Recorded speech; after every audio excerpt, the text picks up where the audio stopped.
What's up, everybody? It's your boy Tru Element 78 in the building with Your one and only reigning and defending Mondo Lucha Hall of Famer, the X-Man, Xavier Mustafa. And you can call me cocaine-free Chris Black, the one who always says no. unless it's green. But does he really? and women. He likes his Hey, what? Go not ahead. the topic. I'm not the topic of discussion today. Anyways, today you're tuned into another special edition of Saturday Night Slamcasters where we're reviewing Viceland's Dark Side of the Ring. And this is episode 9 covering the last ride of the Road Warriors. So this is the second to last episode of the season. On our next episode, we'll be talking about the Owen Hart story and tragedy. So stay tuned for that. Make sure that you hit that bell so you're notified whenever we upload new episodes. Give us a like and leave us a comment. We do reply to those. But today we're here to discuss the last ride of the Road Warriors. So, what are your guys' memories of the Road Warriors growing up? I remember them being the most dominant tag team ever when I was growing up because there was nobody bigger and badder than those two guys. You know, it's not like I didn't like the Road Warriors or Legion of Doom. I knew of them. I remember seeing them. They were so dominant and just beat the hell out of their opponents. They reminded you of the guys from Mad Max. Guys that you didn't really want to find walking down a dark alley. So yeah, I liked them, but they just weren't my cup of tea. I was more in favor of like the Rockers and the Hart Foundation. Again, it's not like I didn't like it. It wasn't that I didn't like them. They just weren't my favorite. All right. Well, the Road Warriors consisted, obviously, they were a tag team, consisted of Mike Hagstrand, who's otherwise known as Hawk, and Joe Laurinaitis, known as Animal. And they hailed from Minnesota, so right next door to us up here in Wisconsin. And there were a lot of wrestlers who came out of Minnesota. I don't know what it is or what's in the water. Maybe it's the waters of Lake Minnetonka or something like that over there in Minneapolis that create people like Kurt Hennig, Rick Rude, Barry Darsow, Nikita Koloff, Jesse the Body Ventura. Like, it's just crazy. Like, what is it about the Midwest and the amount of wrestlers that have come from here?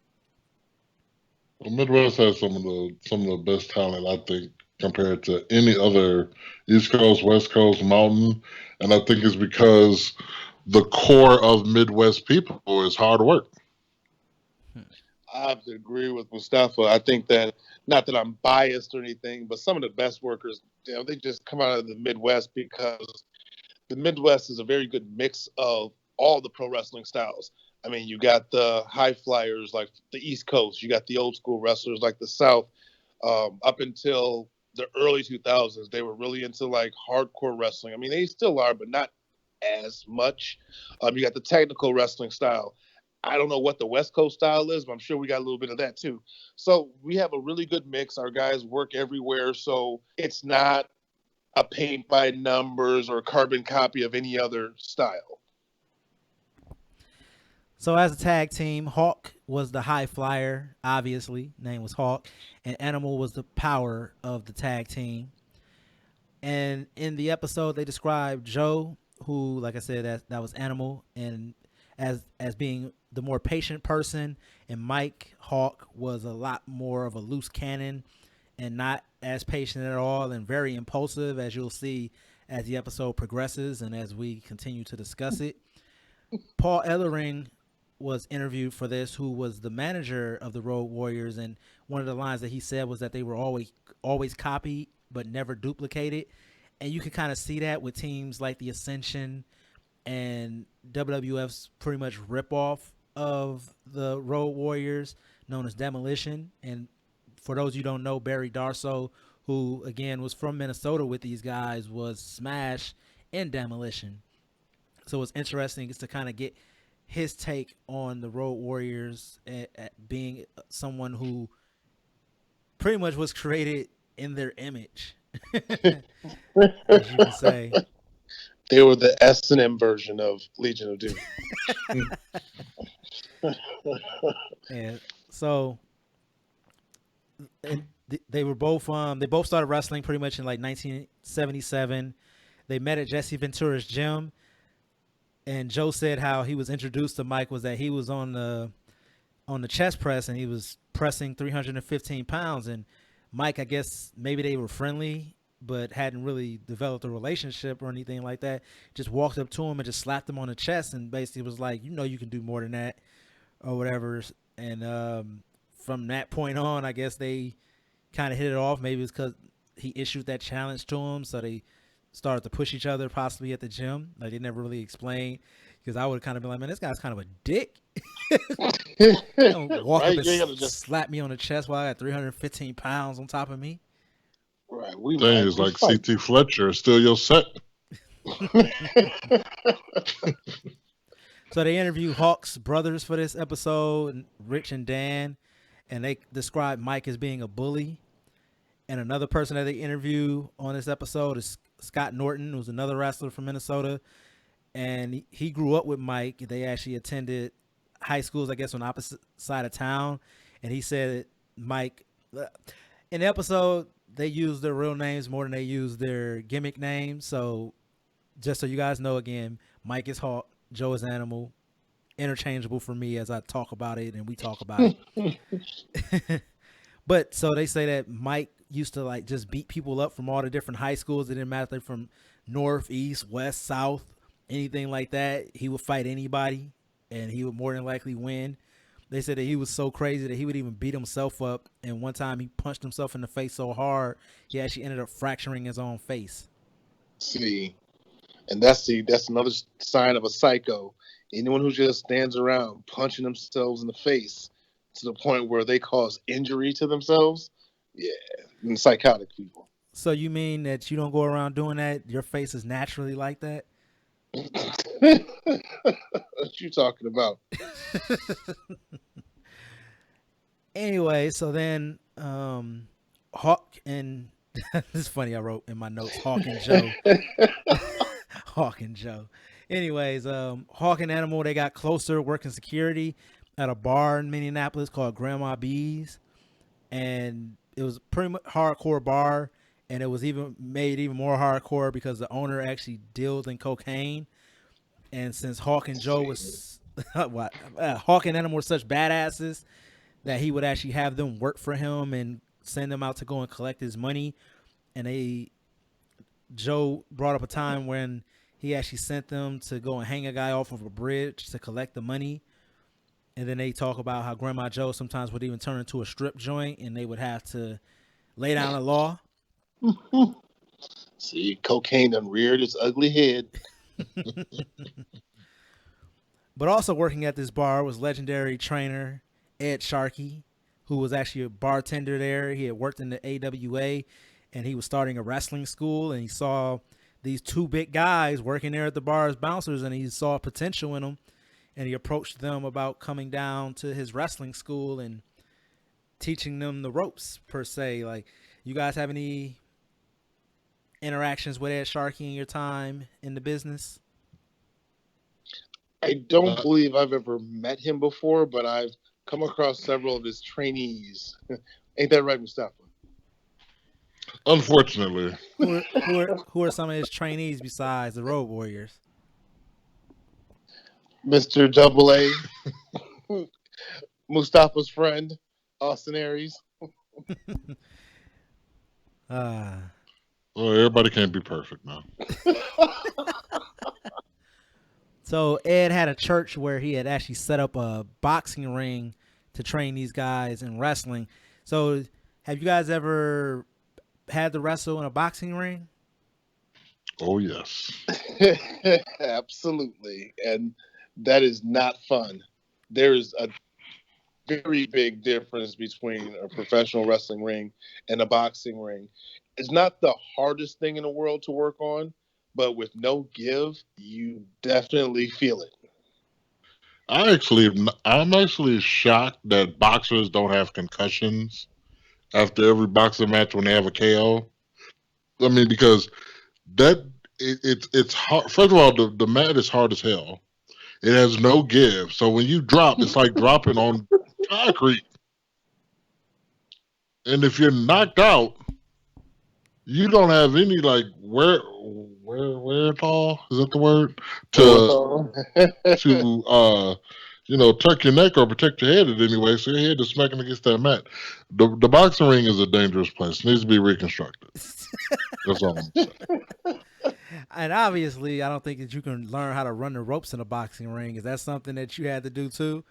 Because it's 4 ropes. I feel like that would be kind of awkward as well. No, they had 3 ropes, right? One did one. Hold on, I'm trying to think. I think what they did was they took the bottom rope off. Okay, I know we had a discussion. So you had a big gap. I know we had a discussion about ropes versus cables. I think you guys both said you guys had never had actual ropes. It's always been cables for you guys. Yeah, only it's been rope every now and then. Like, one of the main rings that's used around here is a rope ring. Really? Yeah. The McCoy ring. Oh, I never realized that. I'm 99% sure that's rope, not cable. We can tell who doesn't hit the ropes that often on this podcast. That boxing ring is definitely rope, but I think his is a thinner rope, though. That's why you probably don't notice. The boxing ring has thick rope. Let me address that real quick. according to the great Angel Armani, when you're in the middle of the ring, it's wrestling. The minute you throw them towards the ropes, it's sports entertainment. That's funny as hell. So they're training with Ed Sharkey down here at this church in the boxing ring. They're beating the hell out of people. Obviously, this is still at the time when they weren't smartening people up that they brought them in. They had to earn their keep. So these guys are just whooping everybody's asses legitimately, and to the point where they're like, these guys are too damn tough. You need to start actually teaching them something, because they said that Ed Sharkey didn't so much train them as he would sit on a stool and just be entertained by these guys beating the piss out of people, pretty much. Like legitimately beating the crap out of people. Yeah, that style of training has to be a little bit dangerous, because sure, you get to run off the guys that are just going to wash out anyway. But what if like some dude comes in like the Road Warriors and just starts whooping everybody's ass? Like, you have to smarten them up real quick. Yeah. Like, remember at one point, I mean, granted, we were trained at this point, but we were still training. And remember, we had the one student, I'm not going to say his name, but you're going to know exactly who I'm talking about. Everything was real when he was in the ring. Even though he knew everything wasn't real. In his mind, everything was real. It was me. I was him. It's still real to me, damn. And that's why I'm going to retire Xavier and Mustafa. But moving on, Ole Anderson goes and visits Grandma B's. And when he goes to visit Grandma B's, he runs into Animal throwing somebody out of the bar, and he throws a person at his feet. And he's like, dude, like, this guy is tough as nails or whatever. So he decides to actually pick up Joe as a recruit and send him down to the Georgia territory. At the same time, Hawk had been recruited by Al Tomko to go and wrestle in Canada. And so now they were both out of the bar business and in the professional wrestling business, but on opposite sides of the continent, pretty much. One was in Canada, one was in Georgia. And around this time, Joe had a baby on the way, and he had gotten married, and he was only making like $150 a week, working 9 matches a week. And during this time in Georgia, Joe was known as the Road Warrior singular, and they described him as looking like a guy from the YMCA, the Village People, like short shorts and cut off vests and all that type of stuff. And how can you be a tough guy wearing that shit? Hey, you pick on them and then you get your ass whooped, I guess. I guess that works. That was back in the day. Zubas and fanny packs was worn by all the wrestlers, and they were still considered badasses. No, but they got on the Village People gimmick, like with the hat and everything, like the. Hey, nothing is more unmanlier than a fanny pack. But you know what? I'm gonna say something because you're talking about them being found at the bar. I would say that wrestling is probably the only sport where you find people at unconventional places. And not only do you find people in unconventional places, they usually end up, well, I don't say they usually end up, but there are a lot of them that end up being better than like a student that all his life, He wanted the to only be. thing he wanted to be was a wrestler. And he trained and ate his vitamins and did push-ups every day. And then he finally got signed to a company and ends up being a jobber. And then you have random Joe Blow here that's a bar, security at a bar, gets seen throwing somebody out of a building, gets a contract, and be one of the biggest tag team stars ever. Well, I mean, they're looking for big personalities. They're looking for guys with charisma. And like Enzo and Kaz say, you can't teach that. You can't teach that to people. So if you see it naturally, you see dollar signs, and you're like, dude, let's make some money. And who's going to turn down that? And also, I think that is that the people who want to do it all their life, they think that they know the business and aren't necessarily as open to actually learning the business as somebody who comes in with zero expectations besides to make money and are much more of a sponge to the information they're being given. I'm sure you guys see that in when you have trainees that come in. Oh yeah, come in thinking one way, and then they're leaving within the next couple of weeks, finding out that this isn't for them, or us just telling them, dude, you fucking suck. Yeah.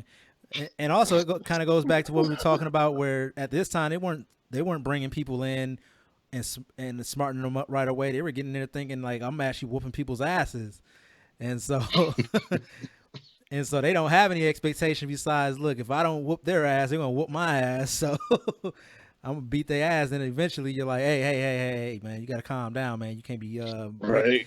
you can't be pulling the brass knuckles out and potatoing people with that gimmick,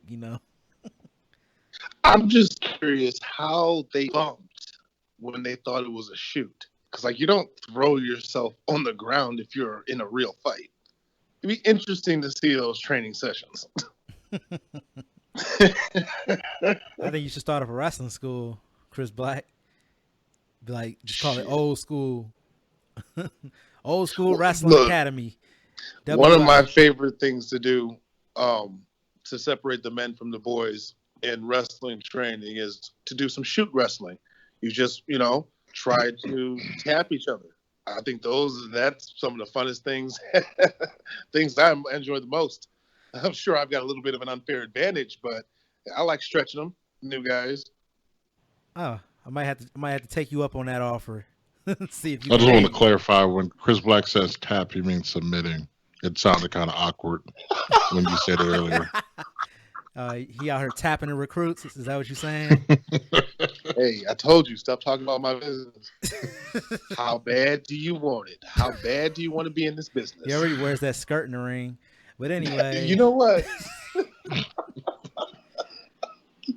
don't worry. Devin August gonna lift that skirt up for you next time y'all get in the Again, ring. how this episode come about to be about me. It's all about you.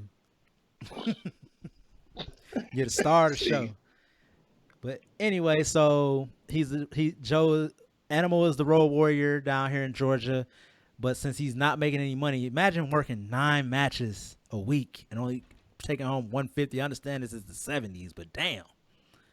dude, that's literally about what you talking? $10, $15 per match. I mean, I get it, but damn, nine days in a row or 9 shows, and all you have to show for it is 150. And And what's the like you said, he could have made way more than that bouncing for what, a night or two? yeah, what's the most that you ever had to wrestle in a week? Either one of you. 3 shows, 4 matches. 5 days, 6 matches. Yeah, you had that Tennessee weird schedule where they would have shows on Wednesday and Thursday nights. But Yep. that's how you get good is, through practice and repetition like that. The Right. more experience you have in front of a crowd, the better. Right. And so since he had a family to support back home, and he was sending home that $150 every week. He's like, F it, I might as well go back home and bar or bounce because I can make more money. And so he made that decision to leave Georgia, go back to Minneapolis. Hawk had also made the decision to leave Canada because he was pretty much in a similar situation, out with the family, but not making any money, and he could make more money working in the bar. And so Ole Anderson actually went back to the bar and was hanging out and spoke with Ed Sharkey, and I believe Ed had showed Ole Anderson a picture, and when he showed him the picture, he thought it was a picture of Animal, and Ed Sharkey was like, "No, that's Mike," and he was like, "That's not Joe." He's like, "No, that's another guy." He's like, "It's two of them," and when he realized that, he's like, "Oh, they're both from here. They're both tough as nails.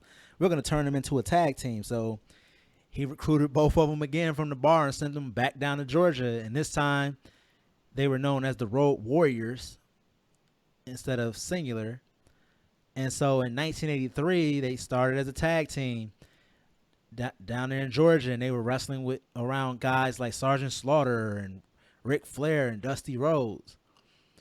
And so once they got down into the Georgia territory, on their first night, Ole has this crazy bold idea, and it's like, hey, look, he just hands them the tag team titles and gives them Paul Ellering as a manager and says, hey, you guys are the tag team champions. We're going to make up a story and say you guys won them in a tournament in Chicago. There you go. Off to the races. It was this point of the program that I really enjoyed. I forgot who was speaking, but he was talking about tag team wrestling and how important it is that you just don't put two random guys together, hit, WWE. You just don't put two random guys together. They have to click. They have to know each other. They have to be able to anticipate each other's moves, know what each other is going to do in the ring. You have to have that type of just that bond. You just can't throw two guys together and call them a tag team. I'm so glad someone else finally said that. Well, not finally, but other people are acknowledging that. Right. And so now they are the tag team champions. They're newly formed. They're down here in this territory. They're beating people's asses, but they need to figure out a way to separate themselves from everyone else because they still pretty much had the Village People look going on when they first started. So Mike decided on doing mohawks, or should I say Hawk decided on doing mohawks, and they explained that one would have the double mohawk and one would have the mohawk in the center.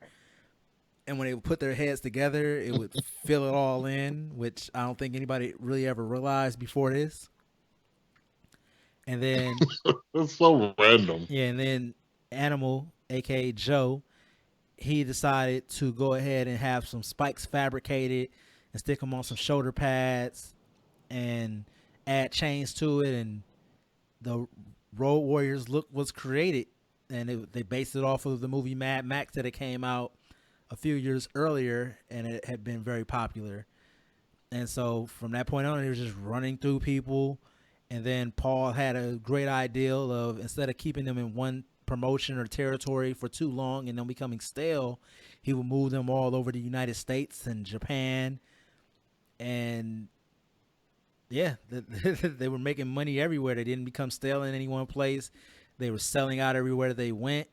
And when they got over to Japan, that's kind of when the tag team started to hit a wall, because Hawk got himself involved with the Japanese mafia, and they didn't say if it was like the Yakuza or the Triads or what it was, but he got involved with the Japanese mafia, and after shows he would disappear for days at a time. And Joe said that he much rather eat and rest up for the gym the next day, and he started to actually get fed up with Mike and his fast lifestyle that he had picked up.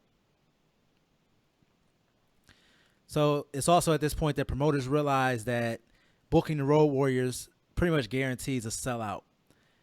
And they had the Road Warriors pretty much working as heels for the early part of their career, pretty much up until they went up against the Koloffs and Russian chain matches, where this is the 80s, so we hated Russians.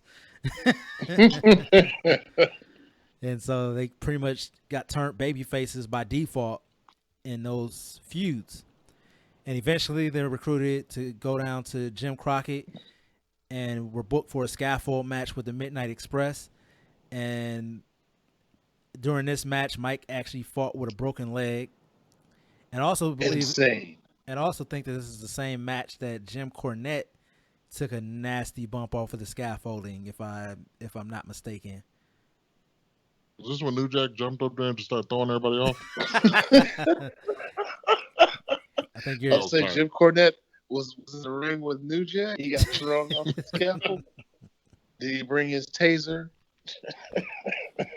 Tennis racket versus taser. But yeah, I think that this is that match where the Road Warrior is supposed to catch Jim Cornette, or somebody was supposed to catch him, and he actually they actually missed him, and he completely just fell and like busted up his ankle or something like that in this match. But it was kind of crazy that Mike fought a scaffold match with a broken leg. And that's also when that's insane. Started talking about his self-medicating with alcohol and muscle relaxers. And it was around this time that they were preparing to leave the NWA and their WCW run and get signed to the WWE.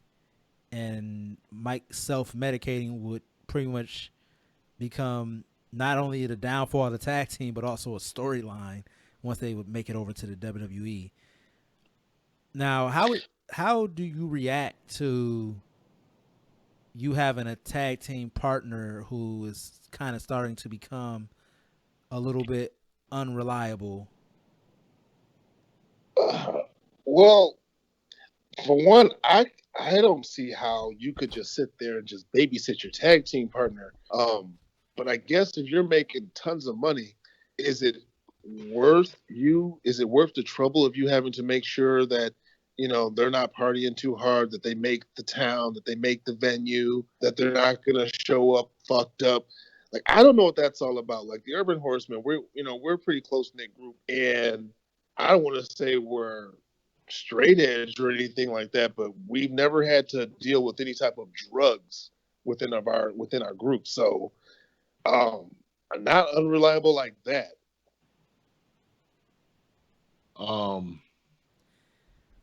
When you have a tag team partner, like, that is key that they are reliable, dependable, and that, you know, they're going to be there. Because I remember it was a company called MCW that I wrestled for, and I had a tag team. I was a tag team with this guy named Rocky Kisses. We had this great tag team. I mean, the gimmick that we were going with was absolutely great. Hell this yeah. Player, don't tell nobody. They might steal your shit. That's true. This player decides he wants to bring some pettiness into the locker room and get in a fight with a guy right before we had to wrestle. And I witnessed that. And I'm like, all right, so now we did all these couple of months of getting ourselves over and actually, you know, going hard with this gimmick, and all of a sudden you just killed it. Like, you can't do that, man. You're only as strong as your weakest link.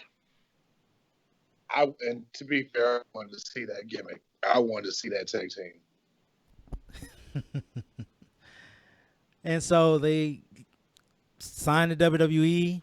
Obviously, like we said, Mike is starting to go off of the rails. Joe's constantly trying to pull him back in because, kind of like what you said, when you're in a tag team, it's supposed to be one for all and all for one, or all for one and one for all, or however the saying goes. And up until this point, they've been working the territories. They've been rotating. They've been going other places, taking breaks as they saw fit. There wasn't really a set schedule or anything for them, but WWE has a set schedule, and the schedule was 14 days on, 4 days off. And it was due to the schedule that the grind finally caught up with Mike. And that's when they introduced the Godfather into the story. And he talks about a time when they were in the club with Vince McMahon, and they're all partying and doing whatever they were doing back then. And Vince decides that he wants to take the finishers from everyone. And so he actually takes a doomsday device from the LOD as they would become in the WWE. Now, this is only speculation, but I wonder if cocaine had anything to do with this. You trying to say Vince didn't have his nose clean physically Not at and all. literally? I think his boogers were a little sugary. And so they would become the Legion of Doom in the WWE, mainly due to the fact that the WWE had the modern day Warrior and Kerry Von Erich. They had the Ultimate Warrior, so Vince had challenged them to come up with a new tag team name. And this is where they mess up on the Viceland series. They go into a story about how they came up with the name the Legion of Doom. And the story's been told before that they came up with the name the Legion of Doom because they were fans of the Super Friends or the Justice League, and that was the name of the bad guys on there when they came together and formed. It was a Legion of Doom.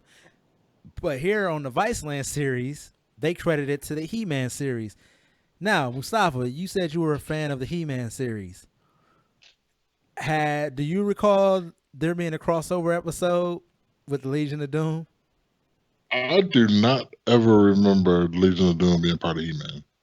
But then again, we are talking about many, many moons ago. So, my memory isn't the greatest about my childhood around that time, but I'm pretty sure there was not a Legion of Doom. Is that because cocaine played a heavy role? Unfortunately, cocaine did not play a role in my childhood. Unfortunately. And so now that the Legion of Doom and in the WWE, the grind is starting to catch up to him. And it was at this point that Mike would end up failing a drug test and getting himself suspended for 3 months. But Animal Joe would also be forced to pretty much be suspended because they were a tag team and they had no plans for them to be single stars or anything like that.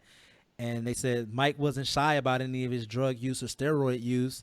And there's footage of him snorting cocaine in the locker room that's come out over the years and different things like that. Now, if you're in the top company in the world, pretty much at this point in time, and you're the top tag team and you're taken off TV because your partner is messing up.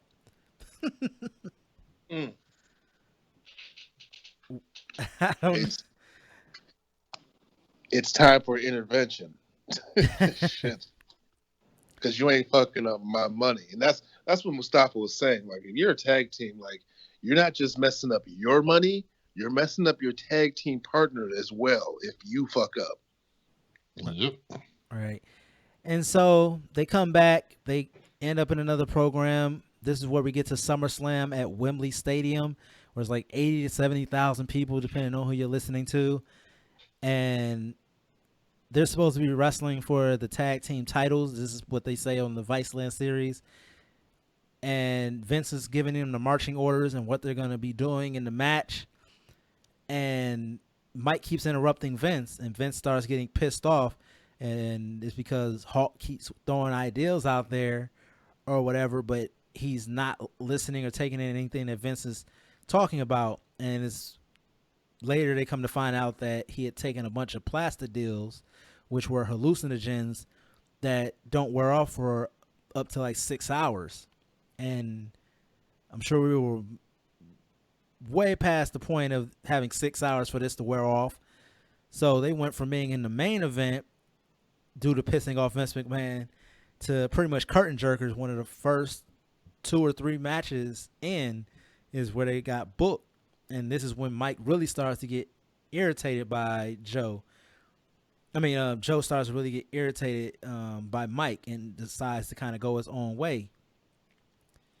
And what really was the nail in the coffin for it was there was another event in Hershey, Pennsylvania. Well, actually, let me go back to SummerSlam. Not only did he take the Plastidils at SummerSlam, they were supposed to come out to the ring riding motorcycles. So he's all fucked up on hallucinogens and has to ride a motorcycle down the ramp to the ring, park it, which the story's been told that he parked it in the wrong place. And so Animal actually had to go and park it in the correct place. And then the finish was obviously that Legion of Doom was supposed to go over. And what is their finisher? The Doomsday Device, which sees Hawk jumping off at the top rope.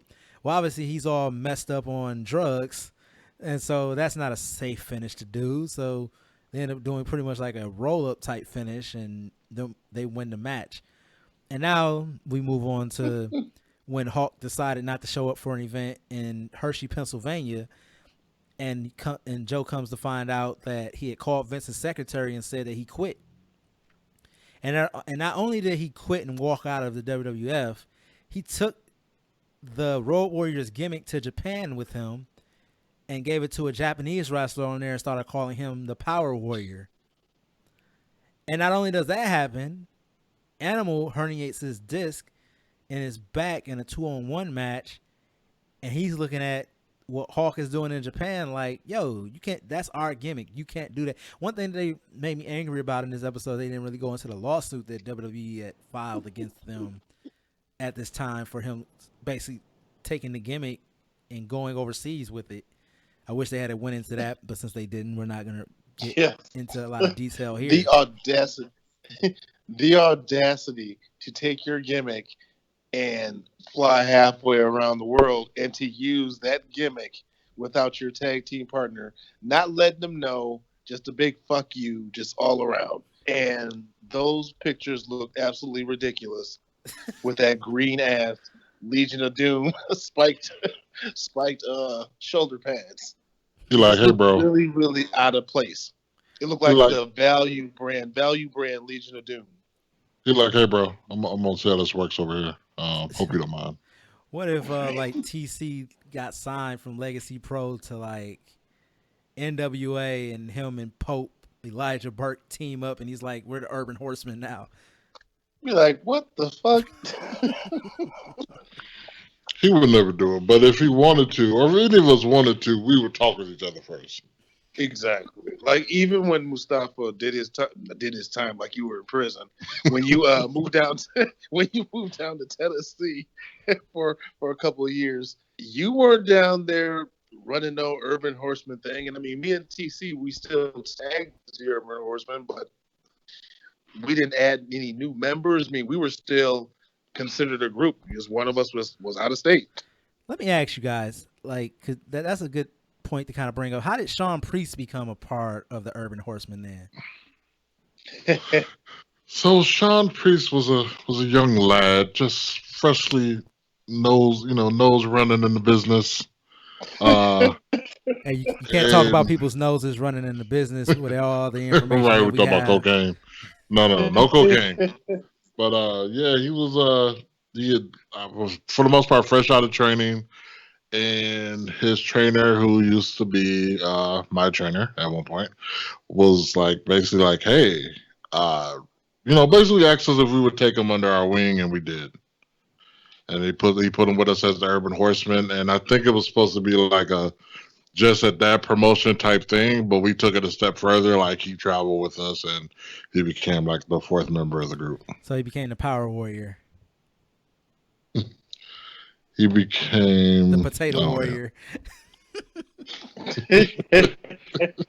Hey, you know what? People give Shawn a lot of grief about being stiff. I don't think so, but then again, I work a little stiffer, so I don't mind. Although he has potato me like some people claim. I'm not gonna lie, I'm proud of what he's done in the business so far. Like he is a talent. Definitely. And I'm glad we were able to help him at that point in his career. Mark this down on you guys' calendars. Xavier Mustafa put someone over wholeheartedly. He hasn't buried anybody yet. We'll see if we look.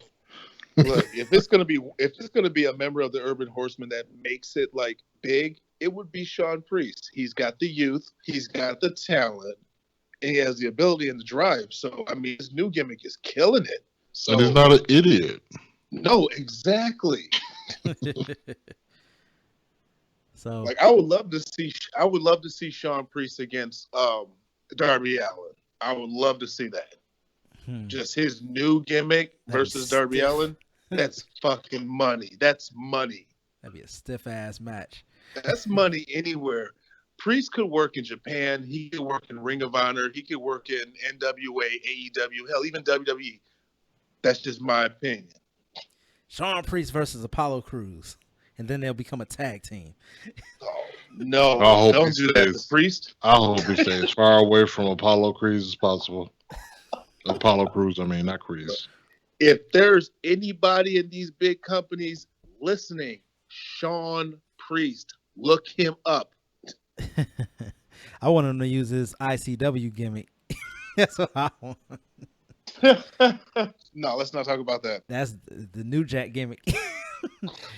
New Jack, if you're listening to this, Shawn Priest is kind of taking your gimmick. You might want to come handle that up here in Wisconsin. Don't tell him that. He might think that's disrespectful. Just, yeah. Anyway, so while he's over there in Japan, Hawk ODs 3 times. They say he got hit by a semi and walked away, and then he even caught hepatitis C. But then miraculously, he's cured of hepatitis C. He survived the 3 ODs, and as we already said, he walked away from the semi accident.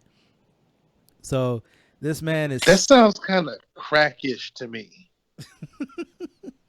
Like, you can't hurt a crackhead. He got hit by a semi truck. All you gotta do is sprinkle some crack on him and get right back up. We all seen the Chappelle stand up. Or they threw some tussin on him. Just throw some tussin on it. You be alright.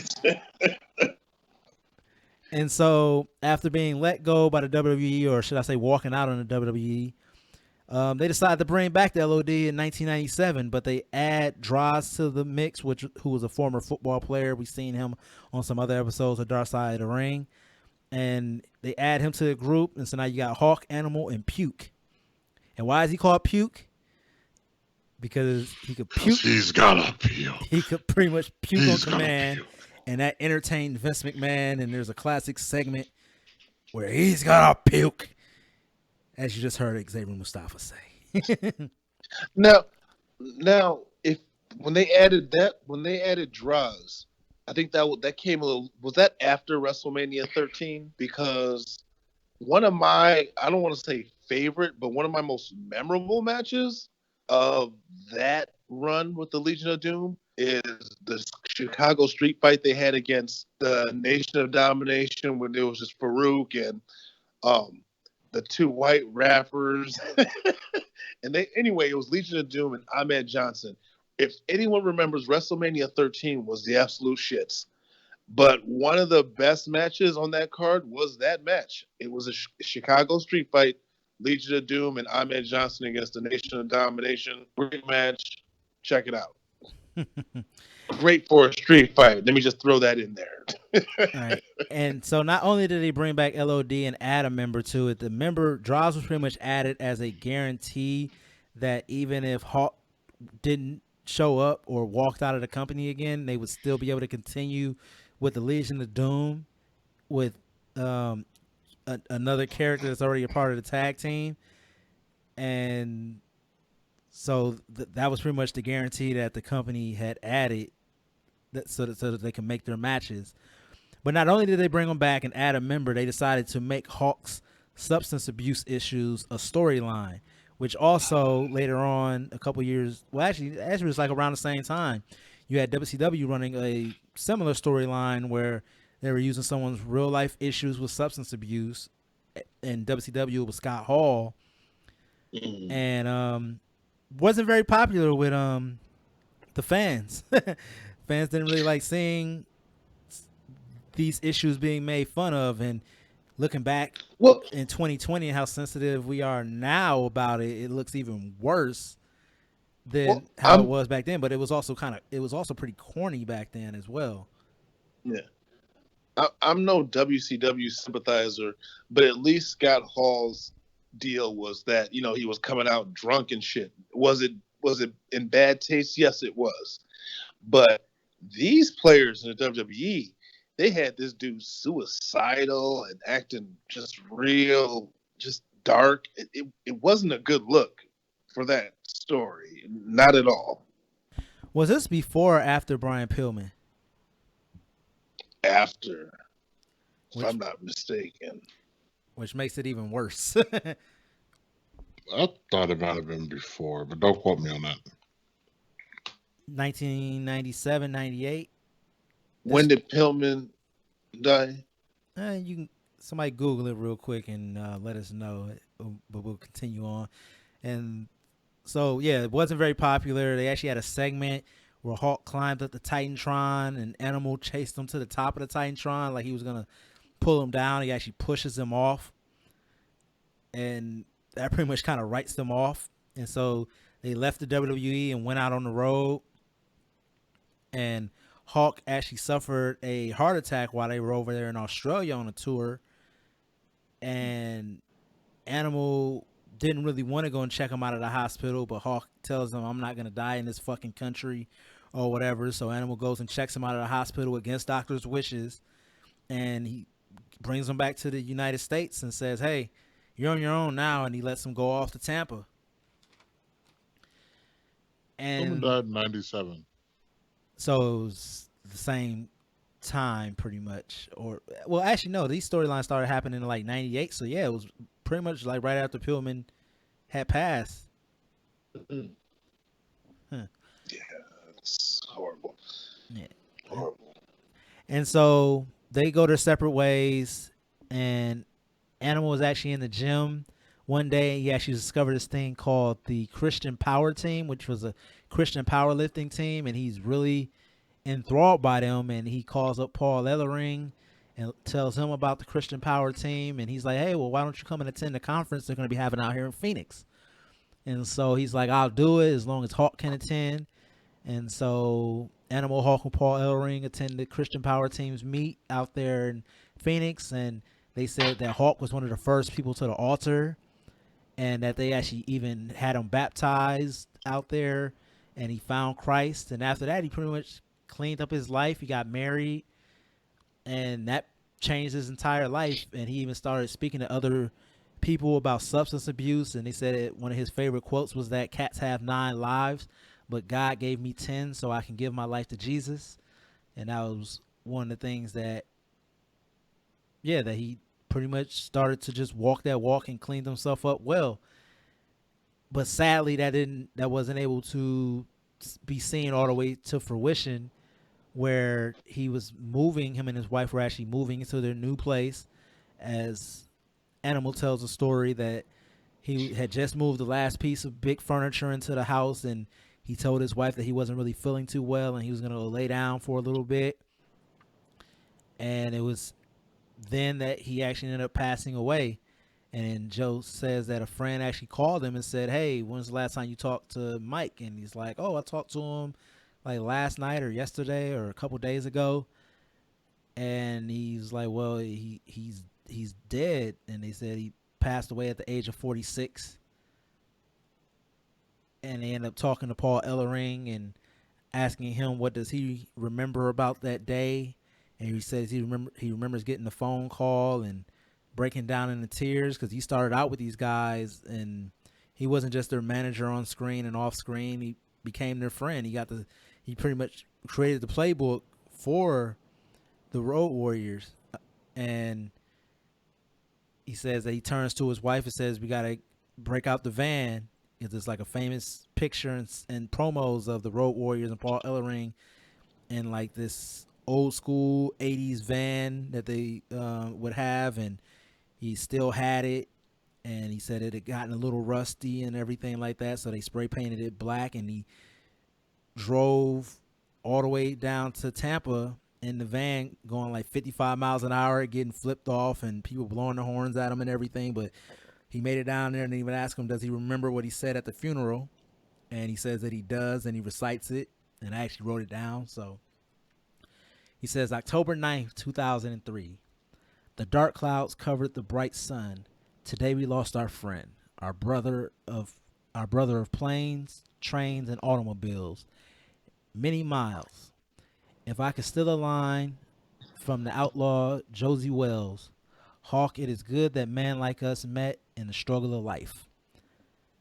And that's pretty much how the episode ends. At the end of the day, this episode, in my opinion, was really about Hawk.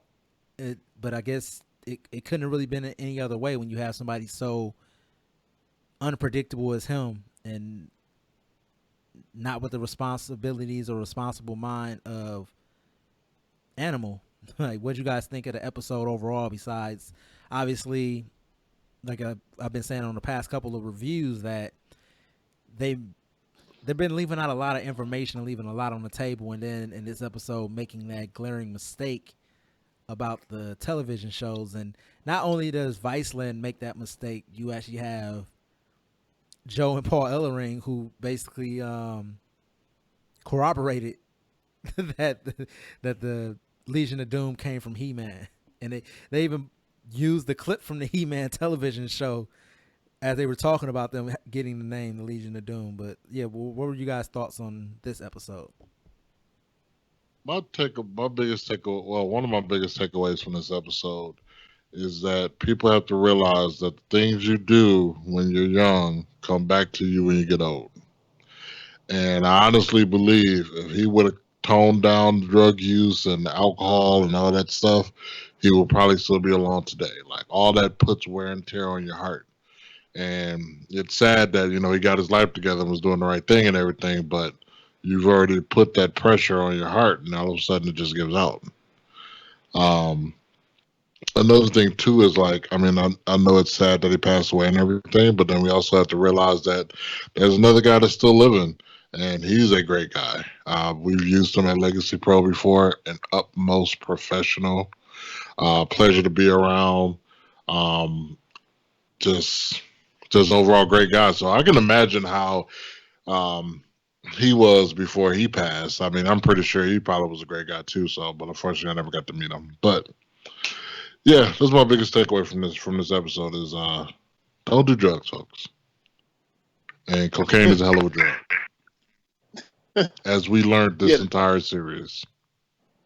yeah. To piggyback off of what Mustafa was saying, yeah, let this be PSA to all you guys out there who think that you can abuse your bodies and then think that you're going to clean yourself up and then you think all the damage is not going to still be there. This is the second time in this Dark Side of the Ring series where we hear that someone turned the guy, cleaned himself up, everything's going right for him, and then boom, it happens.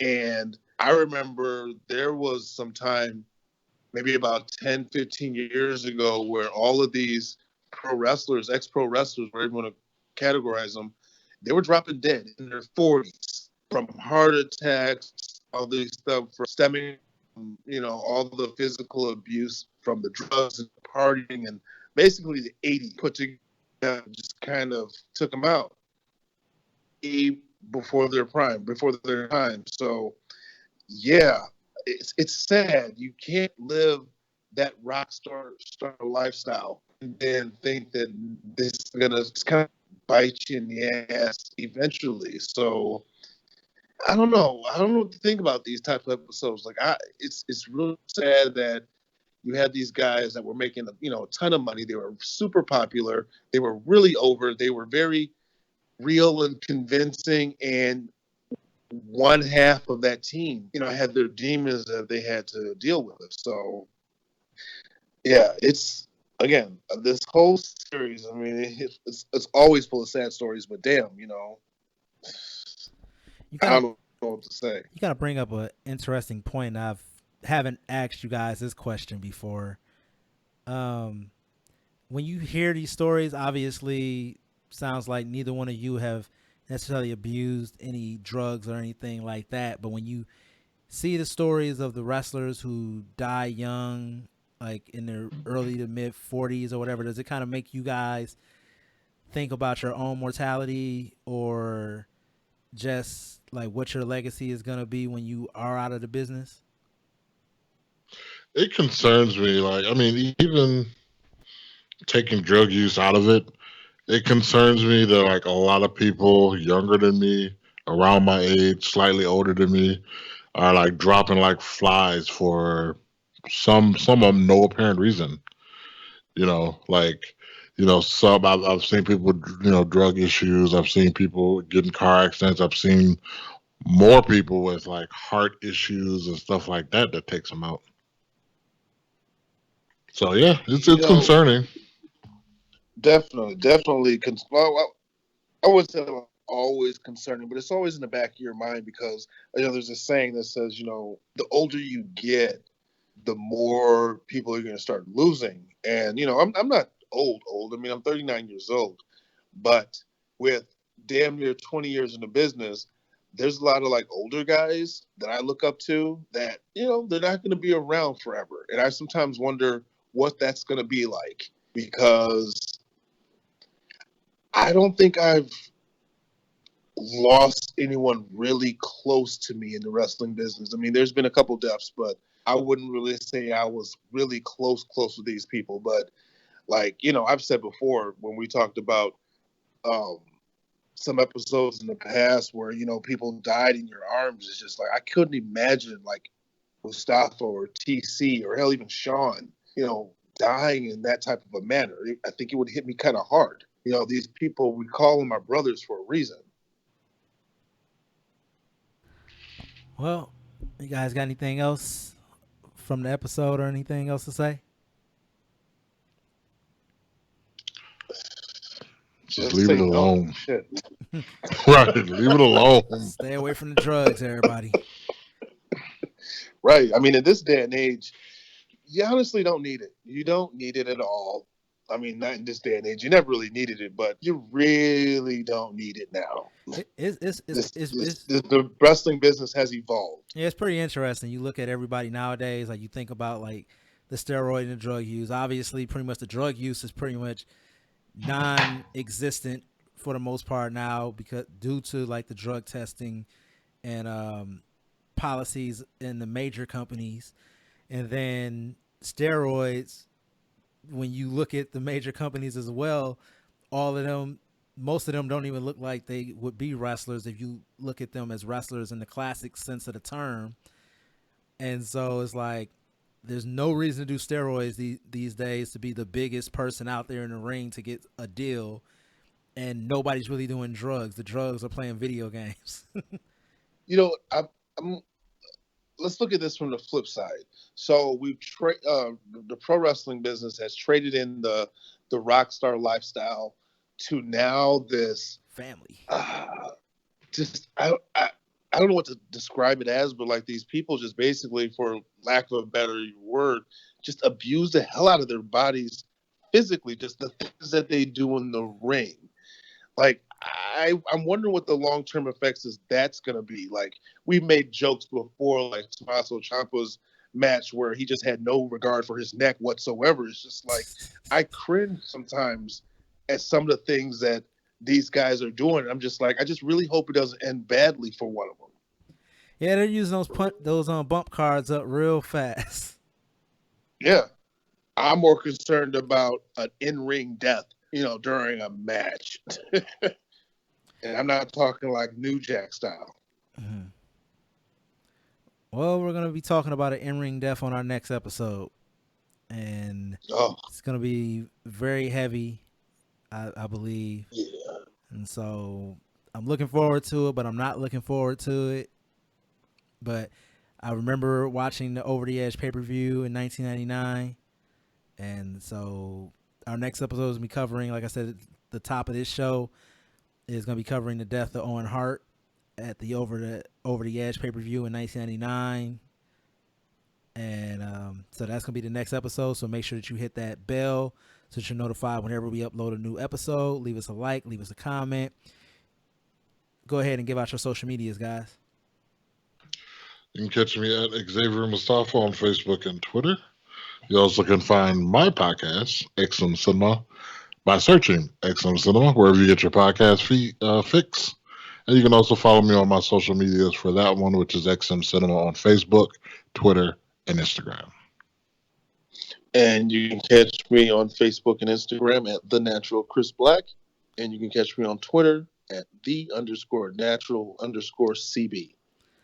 And you can also find me over there on the Twitter at Slamcaster TE78. You can obviously find us wherever you get your podcast from by searching Saturday Night Slamcasters or hashtag Come Get Slam.